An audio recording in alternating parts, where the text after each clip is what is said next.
Hello student, I am Deepika Sharma, your science educator from Dabad Academy. Today we are going to study about a very interesting topic of your science subject, is respiratory system. Have you ever wondered why you breathe faster when you run?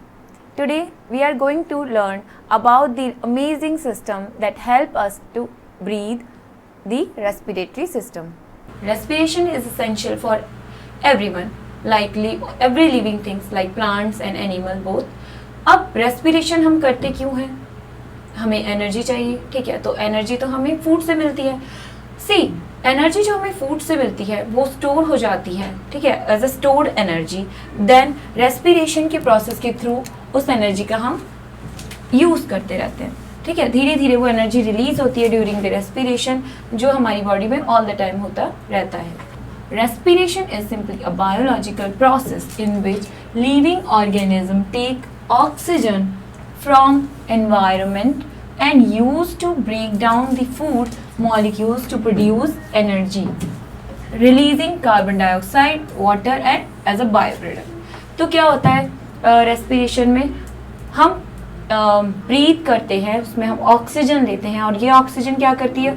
Food की breaking करती है, burning करती है. Then as a by product carbon dioxide और water release हो जाता है हमारी बॉडी से. देखो यही होता है. तो यहाँ तीन प्रोसेस जो हैं इन्वॉल्व होती हैं in the respiration. First process हो गया taking in oxygen of air into cells, then using this energy for releasing energy by burning food. देखो नॉर्मल बर्निंग के लिए भी हमें पता है कौन से गैस रिक्वायर्ड है, ऑक्सीजन गैस. सिंपली यहाँ भी जो हमारा फूड है, जो हमारी सेल्स के अंदर, उसकी बर्निंग के लिए क्या रिक्वायरमेंट है? ऑक्सीजन की. तो ऑक्सीजन उस फूड का बर्न करती है. देन क्या एलिमिनेट होता है as a waste product? Carbon dioxide and water. So there is an reaction what happens inside our cell. देखो तो हमारी सेल में होता क्या है? Inside our cell there is an glucose which comes from the food. Food glucose है, इसकी burning कौन करेगा या इसकी ब्रेकिंग कौन करेगा? ऑक्सीजन, जो हम रेस्पिरेशन के दौरान हमें मिलती है, ठीक है. तो oxygen which comes from air by the process of respiration. अब रेस्पिरेशन कैसे होगा सेल के अंदर? इसकी ग्लूकोज की ऑक्सीजन ब्रेकिंग करेगा और किस में कन्वर्ट कर देगा? कार्बन डाइऑक्साइड, वाटर एंड क्या रिलीज होगी? Energy. This energy will be use for the various activities of our daily life, ठीक है. जो हमारी बॉडी को एनर्जी मिलती है तो वो ये एनर्जी होती है जो हमें रेस्पिरेशन से मिलती है, ठीक है. तो इस प्रोसेस में क्या होगा? देखो ये है, this is mitochondria. Mitochondria is the power house of our cell, ठीक है. माइटोकॉन्ड्रिया में प्रेजेंट ग्लूकोज की ब्रेकिंग करेगी ऑक्सीजन एंड क्या रिलीज होगा as a by product? Carbon dioxide gas and water का फॉर्मेशन होगा. और इस रिएक्शन में जो एनर्जी रिलीज होगी it is an exothermic reaction, जिसमें एनर्जी रिलीज होगी और इस एनर्जी का यूज हम करेंगे हमारी डेली लाइफ एक्टिविटीज के लिए, या हमारी जो बॉडी पूरा दिन काम करती है उसमें इस एनर्जी का यूज होगा. Before understanding the process of respiration we will see the types of respiration. There are two types of respiration. One is aerobic respiration. In aerobic respiration we use oxygen for the breaking of food. यानी कि ये जो होगा, ये respiration होगा किसकी presence में होगा? ऑक्सीजन की प्रेजेंस में. अगर कोई रेस्पिरेशन का प्रोसेस ऑक्सीजन की प्रेजेंस में हो रहा है जिसमें हम ऑक्सीजन का यूज कर रहे हैं, is called aerobic respiration. And the second type is anaerobic respiration which happens without oxygen और in the absence of oxygen. So it happens in the absence of oxygen, is called anaerobic respiration. देखो aerobic respiration हमने देखा था glucose which comes from the food and oxygen comes from the air during the respiration process. और ये क्या है हमारा? This is the mitochondria. Mitochondria पे ये क्या कर रही है? ये रिएक्शन हो रहा है. ड्यूरिंग दिस रिएक्शन जो बाय प्रोडक्ट बनेगा कार्बन डाइऑक्साइड, वाटर और क्या रिलीज होगी बताओ? एनर्जी. इस एनर्जी का यूज हम करेंगे हमारी डेली लाइफ की एक्टिविटीज में. So this is the simple process of respiration. And which type of respiration? Aerobic respiration, because we are using oxygen in this process. The kind of respiration which happens without using of oxygen is called anaerobic respiration. What is the anaerobic respiration? When the breaking down of glucose of food occurs without the use of oxygen is called anaerobic respiration. It happens in some microorganisms like yeast and in our muscles during heavy exercise. Okay, yeast में कैसे होता है? Yeast is an anaerobe. What are anaerobe? Which do anaerobic respiration. Means they break down the food without the use of oxygen. Are called anaerobes. तो देखो, sugar में जब हम water के साथ शुगर को मिक्स करेंगे और यीस्ट का रिएक्शन इससे कराएंगे तो हमें पता है कौन सा प्रोसेस होता है? फर्मेंटेशन का. Fermentation is the process in which we use yeast to convert sugar into alcohol and acid. When we do intense exercise, we need extra energy, extra power. So वो कहाँ से मिलती है? जो भी हम रेस्पिरेशन करते हैं वो यूज हो जाता है वो एनर्जी के लिए, बट एक्स्ट्रा एनर्जी के लिए हमारी बॉडी में, हमारी मसल्स में ऑटोमेटिकली विदाउट ऑक्सीजन ही रेस्पिरेशन स्टार्ट हो जाता है, यानी कि फूड की जो ग्लूकोज की ब्रेकिंग स्टार्ट हो जाती है और किसका फॉर्मेशन हो जाता है? एक एसिड का फॉर्मेशन हो जाता है which is called lactic acid inside our muscles. तो ये लैक्टिक एसिड जो, और there is some amount of energy is also release during this anaerobic respiration. Okay, this energy is used in the time of intense exercise. There is a difference between aerobic and anaerobic respiration on some features. The first feature is oxygen. On the basis of oxygen use, in the aerobic respiration we use oxygen, but in anaerobic respiration we do not use oxygen. Energy production. During aerobic respiration, more energy produced as compared to anaerobic respiration. So anaerobic, there is more energy produced, and in the anaerobic respiration energy production is less. One more feature is byproduct. During an aerobic respiration, the byproduct formed is carbon dioxide and water, and in anaerobic respiration we see the lactic acid. जब ये muscles में होगा anaerobic respiration तो by product बनेगा lactic acid. अगर anaerobic respiration yeast में होगा या by micro organism like yeast होगा तो जो प्रोडक्ट का फॉर्मेशन होगा वो होगा alcohol and carbon dioxide in yeast. Now we see the next feature, location in cell. देखो, both will happen in cells, but where aerobic respiration will occur in mitochondria of cell and the anaerobic respiration occur in the cytoplasm of the cell. अब हमें देखना है organism, किन organism में ये respiration होता है. तो aerobic respiration take place in most of the animals and plants too. Okay, anaerobic respiration take place in microorganism like yeast and muscle cell during heavy exercise. So this is the difference between aerobic and anaerobic respiration. So before knowing the process of respiration in organism, we know the one more term is breathing. Breathing means what? See, there is a difference between breathing and respiration. हमने अभी देखा respiration is a biological process, whereas breathing is a physical process. उसमें आप क्या करते हो? Just आप breathe कर रहे हो तो आपके लंग्स भी आपके इन्वॉल्व होते हैं ब्रीदिंग में. तो assume like your lungs are like a balloon और आप उसमें हवा ब्लो कर रहे हो, एयर ब्लो कर रहे हो, तो क्या होगा? आपके लंग्स क्या होंगे? इन्फ्लेटेड हो जाएंगे, इट गेट्स बिगर. सिमिलरली जब हम इनहेल करते हैं, there is two process in the breathing. Breathing, simply what is breathing? Breathing is a physical process of taking air in and out the lungs. ठीक है, breathing is a simple process taking air in and out the lungs. ठीक है, it involves two main actions, inhalation and exhalation. What is inhalation? Inhalation means breathing in. जब हम सांस लेते हैं is called inhalation. अब during inhalation होता क्या है?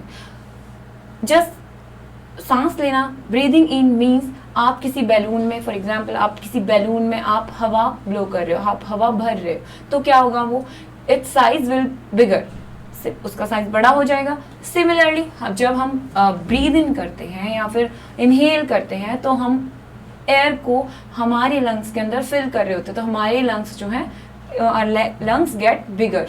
ओके, तो during when we breathe in, diaphragm is a muscular muscles below the, this is the diaphragm is a muscle below the lungs. तो ये क्या होता है? It moves downward.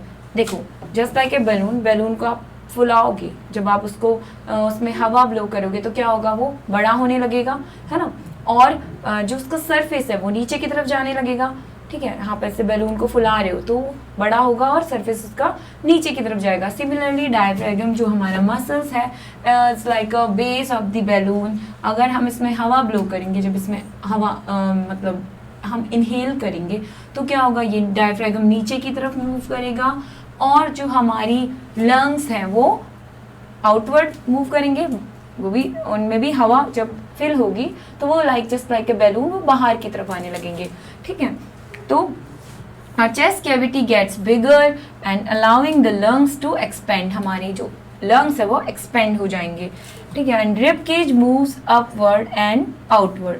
rib cage क्या है, rib cage is just the a cover of bones around the lungs, है ना, which protects our lungs and heart। तो rib cage हम आपको फील होगा rib cage बाहर की तरफ आ रहे हैं, ठीक है, lungs बड़े हो रहे हैं, है ना। the second type of breathing process is breathing out, means exhalation।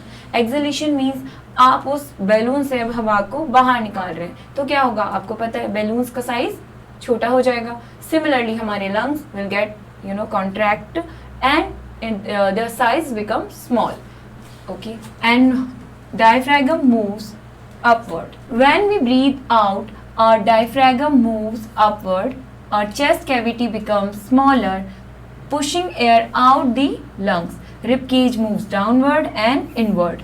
same, जब देखो in this process जब भी breathing in होगा तो आपका chest cavity और lungs बड़े हो जाएंगे, ठीक है, expand होंगे जैसे बैलून expand होता है ना। और diaphragm कहाँ मूव करेगा, नीचे की तरफ। जब आप breathe out करोगे, यानी कि आपके यहाँ से हवा को बैलून में से हमने निकाल लिया, तो क्या होगा, ये lungs contract हो जाएंगे और diaphragm भी upward move करेगा।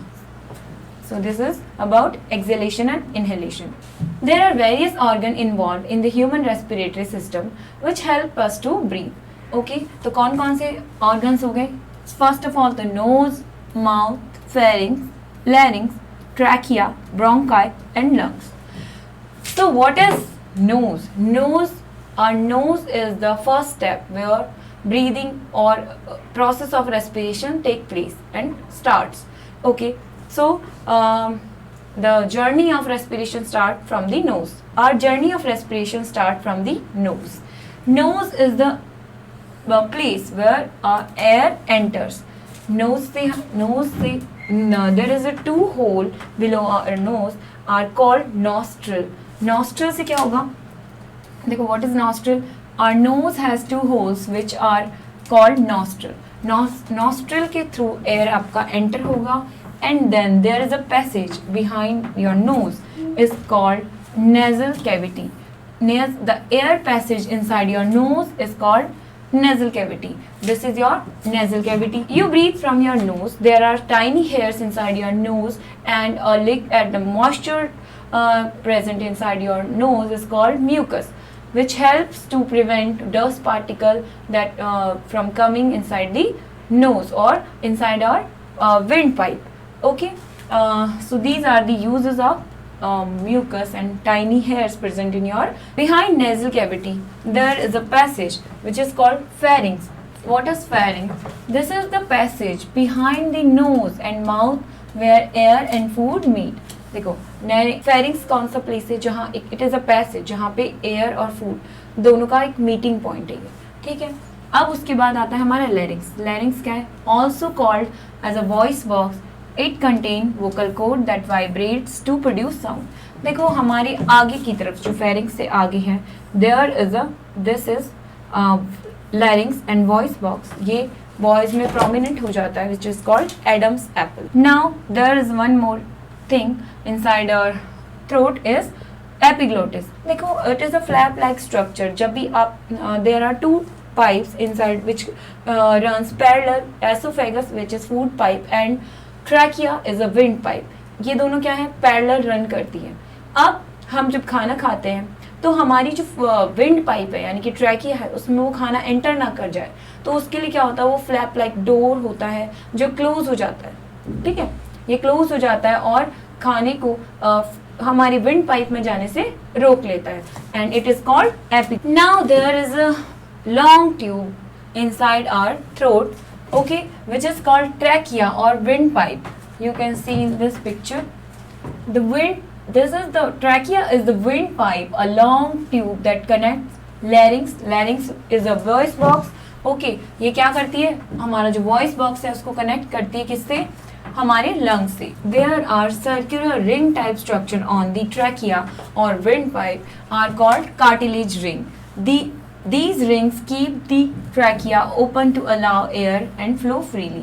देखो ये क्या होती है कार्टिलेज रिंग्स, ये टिश्यूज हैं, क्या करते हैं, ये इसको स्ट्रेंथ देते हैं, हमारी जो ट्रैकिया है उसको स्ट्रेंथ प्रोवाइड करते हैं ताकि इजीली एयर फ्लो हो. ठीक है, एयर फ्लो या फिर फ्रीली एयर हमारे विंड पाइप में मूव कर सकते. This trachea is further divided into smaller tubes which are called bronchi, and this bronchi is further divided into even smaller tubes which are called bronchioles. And at the end of the bronchioles there are some air sac which are called alveoli. Alveoli is the place at the end of this bronchioles. Okay, there are air sac, some small air sac, or you can say air pouch where gases exchange. Which gases, respiratory gases exchange. तो हमारे जो alveoli जो है हमारा and part है इस tube का, देखो ये ट्रैकिया है, ये फर्दर ट्रैकिया इज और विंड पाइप, ये फर्दर डिवाइड होगा टू स्मॉलर ट्यूब्स में.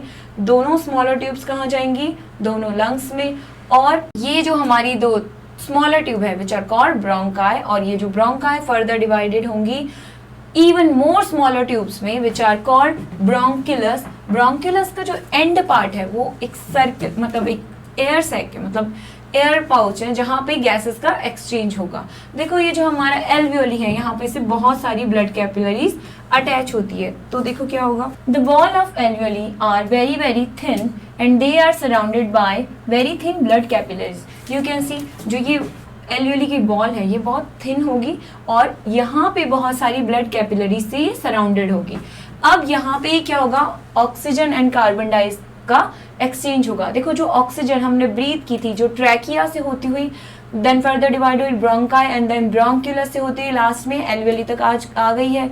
अब इस ऑक्सीजन का यूज होगा कहाँ, ऑक्सीजन कहाँ पहुंचा दी जाएगी, ब्लड में. और ये ब्लड कहाँ लेके जाता है, एवरी सेल तक हमारी जिस ऑक्सीजन को लेके जाएगा.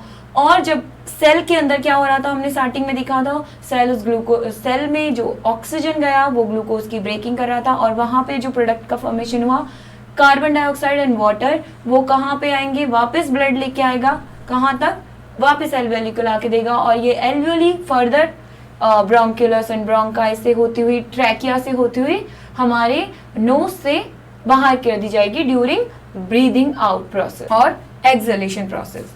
सो देखिए यहाँ पे जो एल्वियोली है, ठीक है, the exchange of gases between the air and blood take place across the wall of alveoli.